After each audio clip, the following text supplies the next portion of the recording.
Hey guys, my name is Rudy. Welcome to my channel Doing Stuff and Things, and welcome to my bedroom and my creative mess back here.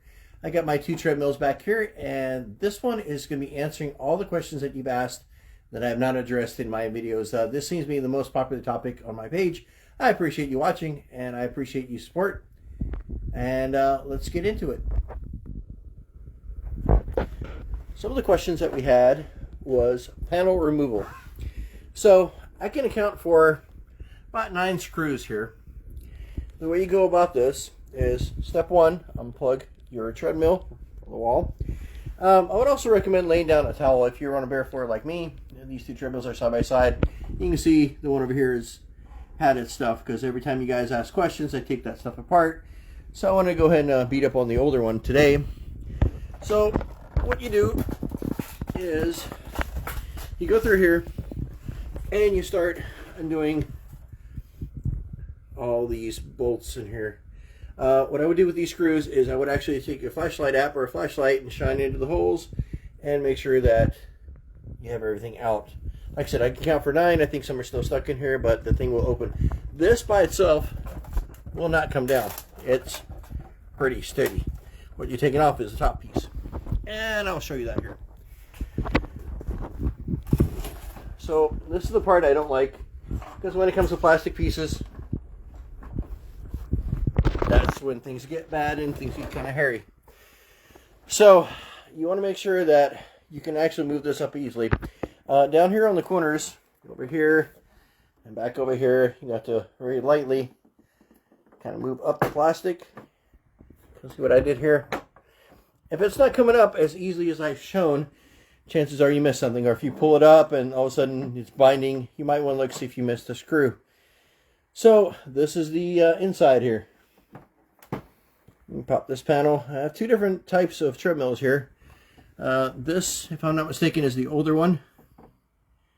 And what I showed you was the newer one. Let's see. So let's go through my list. Motor tightening. So most of the time when we're getting slippage, it's actually here with this belt. That tightening is done. Let me release the handle here. That tightening is done over here. I beat this to death over here. What you want to do is you want to loosen these 2 guys at the same time. When you get the belt nice and loose, but in the center area where I'm at, what you're going to be doing is underneath the mat. You don't have to get all the way across it, but you can get in there and just make a zigzag pattern with the lubrication. I say once every couple months, or if you're a good mechanical person and you can start feeling grinding or things like that. So if the belt is slipping, this is how you tighten it. When you tighten them, you turn them at the same time. Both of these 2 guys have to be turned at the exact same time. Okay. Now, I've been told by a couple of you guys I have not had this problem in either one of my 2 issues, or my 2 items. If you get a burning smell here, you want to make sure that this area is nice and clean. See, there's some stuff over here. You're going to wipe this down with a rag.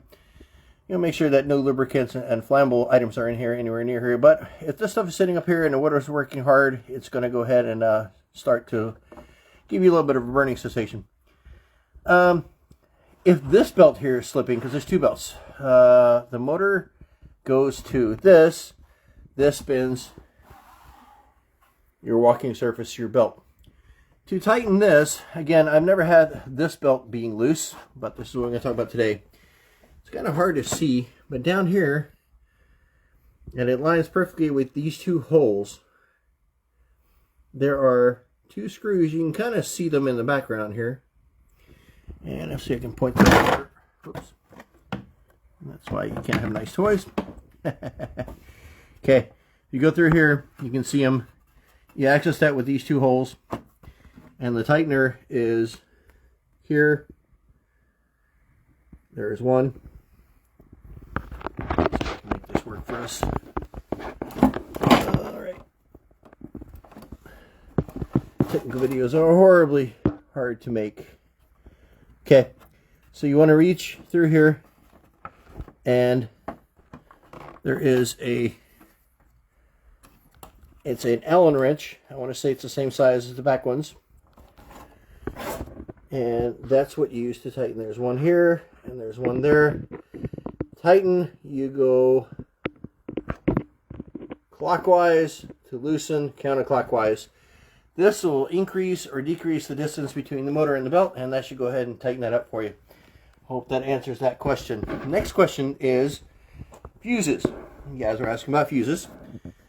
This treadmill has 2 fuses. What's happened is there are 2 different types. One is the standard bus fuse, like this one here, that needs to be replaced.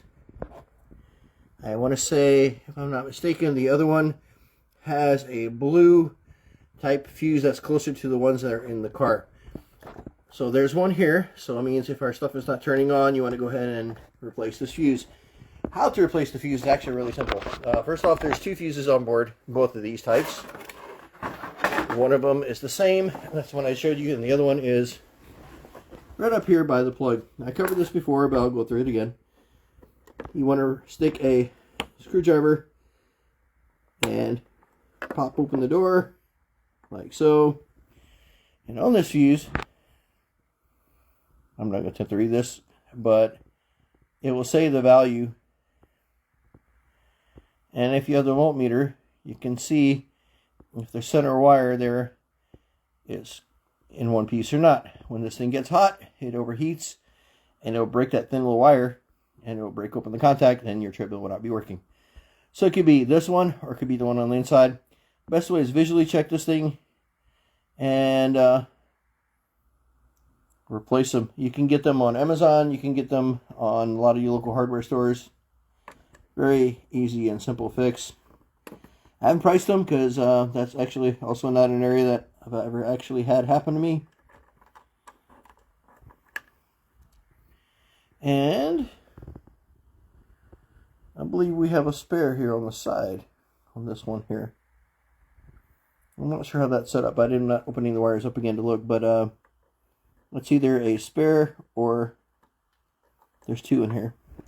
Anyway, to put that back in, slide them in, and click to close.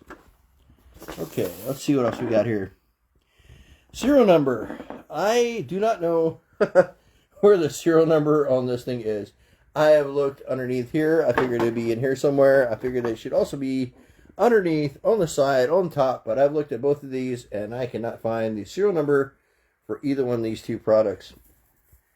Let's see, lubricating I talked about. Again, like I said, from the back here, go ahead and loosen those 2 screws. Got to move them together, that's the thing.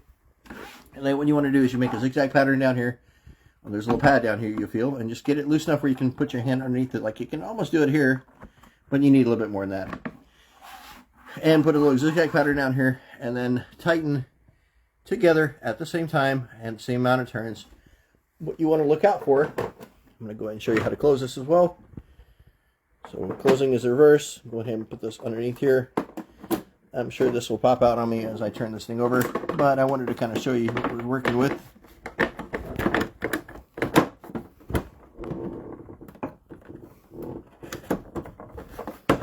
There we go. Okay. Okay, I'm going to lock this one back up here with the handle. Turn this thing up. When you are tightening this, one cheater method also is you can try to put some lube on the back of the belt, but that's a lazy man's way of doing it, and I would not suggest it, especially when the thing is brand new. You can hear it rubbing. This treadmill has some safety items on board. One of them is right down here. The other one is up here. So these things are here. Grind it off, or what the deal is. So I think I have to scoot this thing out a little bit more. But down here, these are little safety pads that keep this belt from coming off. It keeps it in line. If you're a little rubbing, you might want to see if it's touching this side or touching this side. You can see the side is kind of close, but it's still aligned well. While we're here, let's take a look at some of the safety features on this thing. And probably one of the most common errors that we get, or I get on my forum. This cool little plastic thing right here is a safety. You can see that I don't use it when it's sitting down, but I also don't really use this treadmill at high speeds. It's just the way it's supposed to work. It's like on a regular treadmill. You attach the clip to yourself, and in case of emergency, you trip and fall, you'll rip this out and it'll come to a stop. This has a little magnet on the side here, on the inside, and whenever that separates, I'll create an error code. If you don't have this on here out of the box, it also won't start. It'll give you that same error code. Alright, let's see. That's that. What else? What else? What else? Oh, let's see. Let's talk about the remote.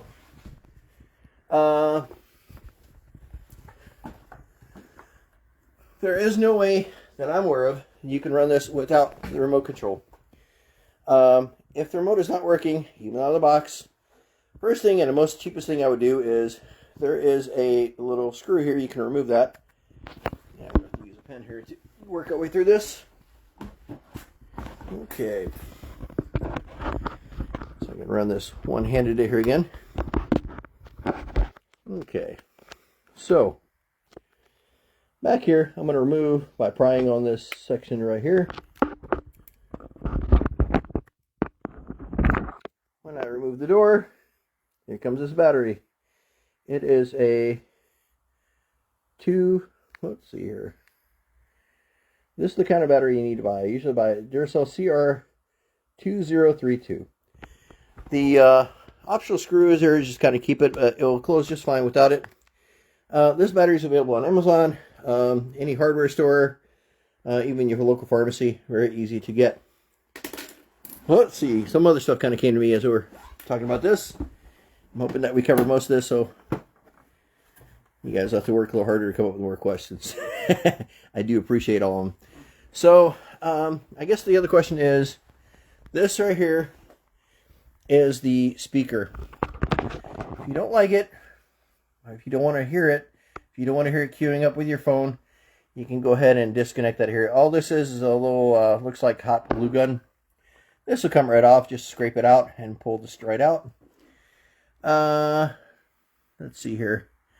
These two you need. That's the communications module, and this is the speed. So I'm guessing if you have any speed problems, you might want to look at this plug. If the thing is still not fixed, chances are that this entire little assembly will need to get fixed. Not sure what the reset does here. There's a little microphone that or a little speaker that makes all the noises, all the beeping sounds. You could, I guess, disconnect that. I would not recommend messing with that. You could break the current, break the circuit somewhere else. But that's kind of the setup of this thing. Let's see. Yeah.